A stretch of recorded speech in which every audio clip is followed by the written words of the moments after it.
My name is Dalia Manalo and I am a virtual assistant here in the Philippines. For today's video nga guys, ay i-share ko sa inyo kung paano ko minamanage ang aking calendar. And you know guys, calendar management is one of the most important tasks of a virtual assistant. Kaya kung nagpaplano kayo na mag-work at home or maging isang virtual assistant, pag-aralan nyo po itong calendar management kasi mostly ito po yung ginagamit ng mga client kapag tayo ay nagka-client as a virtual assistant.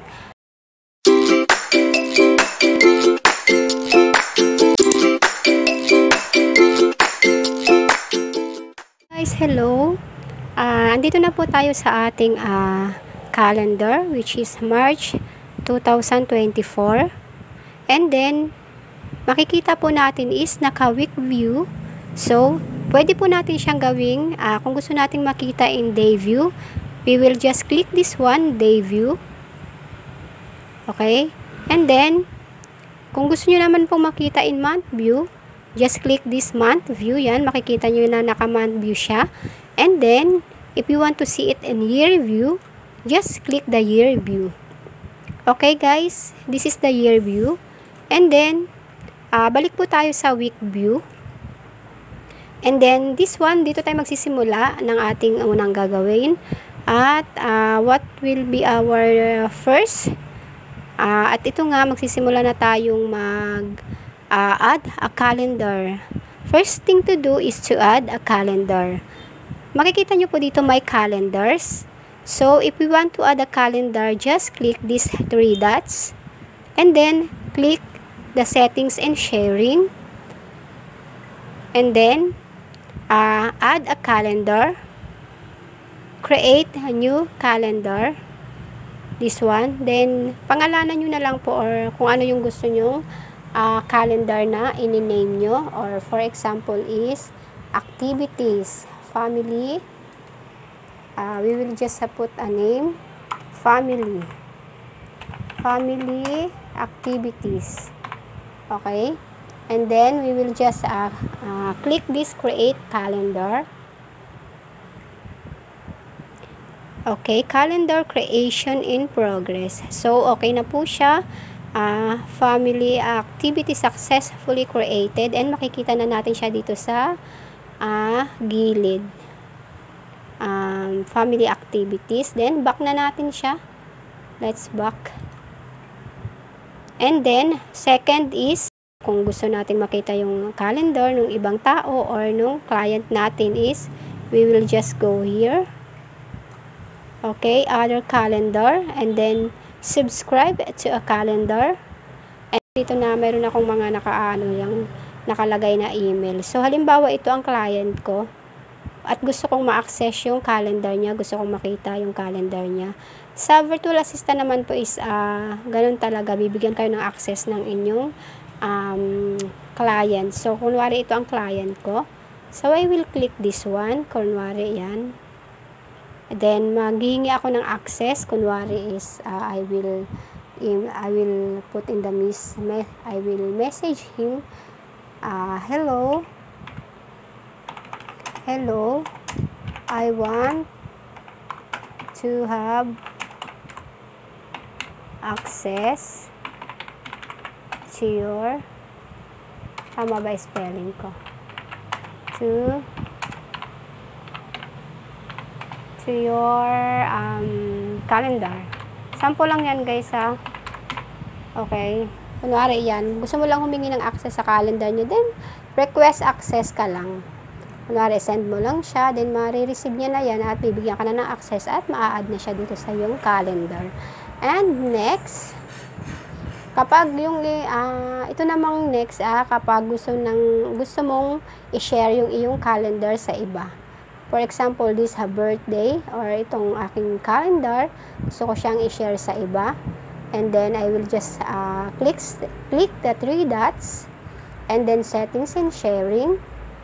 And then, I will share it to, kunwari, add people, kung kanino ko gusto, kunwari dito, or kung sino man. And then, bawa may groups kayo, pwede nyo i-share yung calendar nyo, and bibigyan siya ng option kung gusto mo bang makita lang nila na busy yung makikita lang nila sa calendar mo is busy, hindi nila makikita yung mga event. Dito naman, makikita nila yung mga event or mga details. Yung dito naman sa make changes to events, pwede nilang itong, pwede silang mag-make changes o pwede nilang baguhin kung ano man yung nandun. And make changes and manage sharing. Pwede nilang i-share sa iba. Ibig sabihin, may access po talaga sila. Nga guys, mag-create na tayo ng event. For example, at Saturday, March 9, 2024 is, ang schedule is meeting with the team. For example, at 2 p.m. 2 p.m. or 1:30 to 2:30 p.m. Click nyo yung more option. And then, add title. Ano yung ano nyo? Ano yung schedule nyo? For example, meeting with the team. Meeting with the team. Sample lang po. Meeting with the team, and ang schedule niya ay March 9, 1:30 to 2:30 p.m. Kung whole day naman po siya, click nyo tong whole day. Ayan. And then, kung 1 hour lang naman or 2 hours, click nyo po yung tanggalin nyo po itong ano dito. Check. And then, kung sino yung mga guest. For example, mag-a-add ako ng guest kung sino yung mga kasama sa meeting. For example, ito kasama. Ayan. And then, other kasama. Yan. I-add nyo lang sila. Kung group meeting po ba yun or what, i-add nyo siya dito. Para ma-inform sila na may meeting at sa ganong date. And then, after pag na-add nyo na yung mga team nyo or yung team nyo or group, punta kayo dito sa join with Google Meet. Click nyo to. Mag-generate naman to ng link. So, add location. Kung syempre, virtual meeting tayo pagka mga virtual assistant, diba? So, lagay nyo na lang dito yung link. Ayan. Kunwari, ito yung link. Connect naman yan sa Google Meet. Kunwari sa Manila yan. Lagay nyo na lang siya dyan. Manila Ocean Park, o magkikita-kita kayo dyan kayo mag-meeting. Lagay nyo na lang siya dito sa add location. Pero kung ang location nyo naman is yung nandito siya or magkikita-kita kayo actual, kunwari ilagay nyo na lang kunwari Manila. Kasi naka-connect naman yan sa Google Meet. Kunwari is Manila yan. Lagay nyo na lang siya dyan. Manila Ocean Park, o magkikita-kita kayo dyan kayo mag-meeting. For example lang po. And then, ayun, naka-connect naman na siya sa Google Map. Kaya, pwede natin ilagay siya dyan. Then, sample. Buray na natin. And then, kunwari akong maging organizer. And then, pagkatapos nun is, makikita nyo yung organizer dito. O kung halimbawa, for example, dito po sa school. Ito yung calendar na dito, kung siya yung organizer, pero ang maging organizer talaga niyan is yung inyong kunwari ako ang magiging organizer. Ayan, makikita nyo yung organizer dito, or kung halimbawa si client, lalagay nyo yung email ni client dito, yung calendar ni client dito. And then, for example, dito kung may mga agenda ba or may mga pinapasabi si client na anong mga gagawin or may mga notes na kailangan ilagay, ayun, ilalagay natin siya dito. Pero kung wala, iwan na lang natin siyang ganyan, naka-blank. And then, add notification pala dito sa, for example, you want to inform the client na may meeting siya ng gantong oras. So, inform mo siya ng before 10 minutes or 10 minutes before the meeting para at makapag-prepare pa siya. Or kung wari naman is mga 30 minutes or 20 minutes before the meeting para mahaba yung preparation niya, diba? And then, ayun lang naman, napakasimple lang. And then, save mo na siya. Save. And, magsisend yan ng mga, notification sa mga inad na guest mo. Yan. Send mo lang siyang ganyan. Then, okay na. Tapos, makikita mo na siya dito. Ayan na siya, yung schedule mo. Meeting with the team, Saturday, March 9 to 1:30 to 2:30 p.m. Tapos naka Google Meet at ito yung kanyang Guys, let's click the settings. Click the settings. Then you will see this one, time zone, language and region, time zone, and world clock, etc. Yan. And then, click nyo lang ang time zone. So, makikita nyo tong display secondary time zone is naka-uncheck siya. Kasi kapag wala pa naman tayong client is makikita lang natin yung ating time zone, which is the PST, Philippines. This one is Philippines dapat. PH. Hindi ko lang siya nabahag. So, makikita natin yung display secondary time zone, naka-uncheck siya. So, ang makikita lang natin yung primary time zone, which is Philippines. Ito yung ating time, kasi kung wala pa naman tayong client, halimbawa is yan muna yung makikita natin sa calendar. So, if ever na nagka-client na kayo, check nyo na tong display secondary time zone. This one. And then, choose nyo dito kung taga saan yung client nyo. Yan. For example, ang client nyo ay taga Puerto Rico. For example, yan. Click nyo tong Puerto Rico. Yan. For example, this is our client. Tapos, kunwari, yan yung ano niya, Puerto Rico. Why ayaw? Yan, Puerto Rico. And then, ayan, mapapansin natin na dalawa na yung ating time zone, primary at secondary. So, ito yung sa client natin. Ito yung pa-priority natin na oras or time zone. So, what we need to do is to swap time zone. Swap natin siya. So, ang mauuna na is magiging primary time zone na natin is yung galing, yung sa Puerto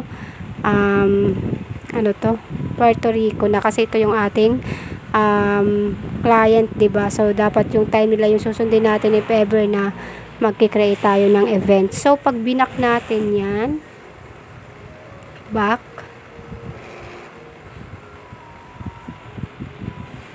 And then, ito na yung makikita natin sa ating calendar.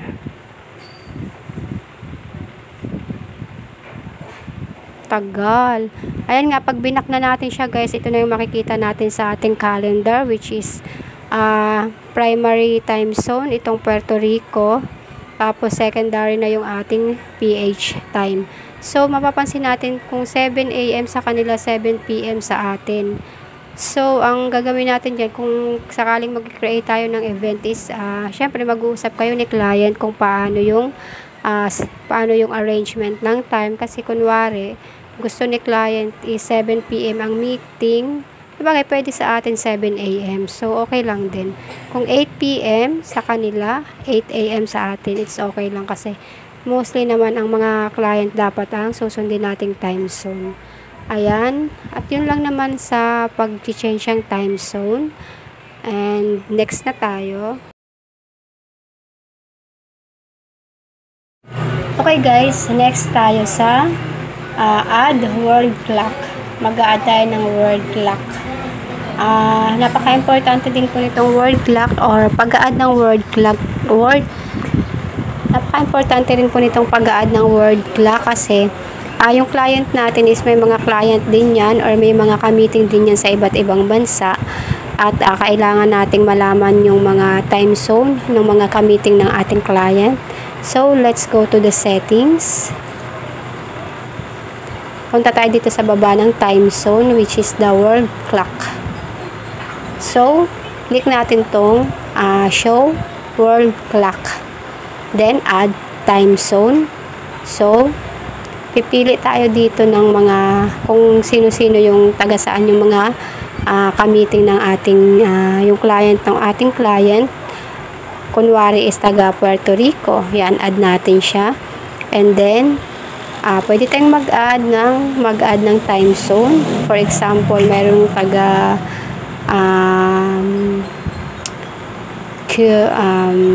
pili tayo dito. So, sorry. Ano itong napili natin? Wag yan. For example, taga Madrid. Yan. And then, add time zone uli. So, kunwari ang napili natin ay saan pa? Sa Rome. Example lang to guys. Kunwari yan. Yun yung mga ka-meeting ng mga client mo. So, kailangan alam din natin kung ano yung time zone nila para pag nag-schedule tayo ng event, yun, alam natin yung time zone ng ating para alam natin kung anong oras natin i-schedule. So, pag binak natin siya, makikita natin yan sa ating calendar sa baba ng monthly.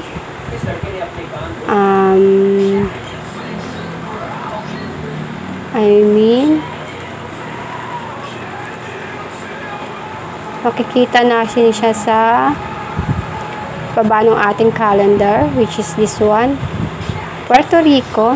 So, ang oras natin ngayon is 9:18 p.m. So, sa kanila ay 9:18 a.m.